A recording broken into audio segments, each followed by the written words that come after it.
تو دوسرے دن ہر شخص شراب اور کھیل کود میں رات گزارنے والے اور ذکر و شکر میں رات بسر کرنے والے کے درمیان فرق کر لیتا ہے۔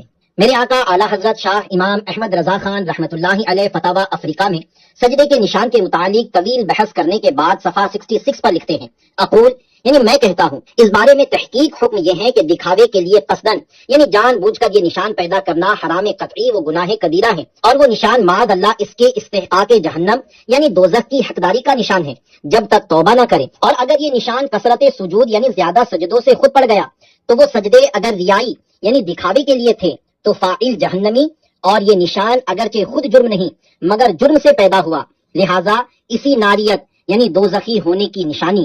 اور اگر وہ سجدے خالصاً لی وجہ اللہ یعنی خالص اللہ پاک کے لیے تھے مگر یہ نشان پڑھنے سے خوش ہوا کہ لوگ مجھے عابد ساجد یعنی عبادت کرنے والا سجدہ گزار جانیں گے، تو اب ریا آ گیا اور یہ نشان اس کے حق میں مذموم یعنی قابل مذمت ہو گیا۔ اور اگر اسے اس کی طرف کچھ التفات یعنی دھیان نہیں تو یہ نشان محمود یعنی لائق تعریف نشان ہے، اور ایک جماعت کے نزدیک آیہ کریمہ میں اس کی تعریف موجود ہے۔ امید ہے کہ قبر میں ملائکہ کے لیے اس کی ایمان و نماز کی نشانی ہو، اور روز قیامت یہ نشان آفتاب سے زیادہ نورانی ہو۔ حضرت حسن بصری رحمت اللہ علیہ سے پوچھا گیا کہ کیا وجہ ہے تہجد پڑھنے والوں کے چہرے حسین یعنی نورانی ہوتے ہیں؟ آپ نے فرمایا اس لیے کہ وہ اپنے پاک پروردگار کے لیے تنہائی اختیار کرتے ہیں تو اللہ پاک ان کو اپنے نور کا لباس پہنا دیتا ہے۔ ایک بزرگ فرماتے ہیں نیکی کرنے سے دل میں نور، چہرے میں چمک، رزق میں فراخی یعنی کشادگی، زیادتی، اور لوگوں کے دلوں میں اس کے لیے محبت پیدا ہو جاتی ہے۔ امیر المومنین حضرت عثمان غنی رضی اللہ عنہ کا ارشاد ہے، ایک شخص کوئی کام چھپ کر بڑی رازداری سے کرتا ہے، اللہ پاک اس کے آثار، اس کے چہرے اور اس کے کلام یعنی گفتگو میں نمایاں کر دیتا ہے۔ صلو علی الحبیب صلی اللہ علی محمد۔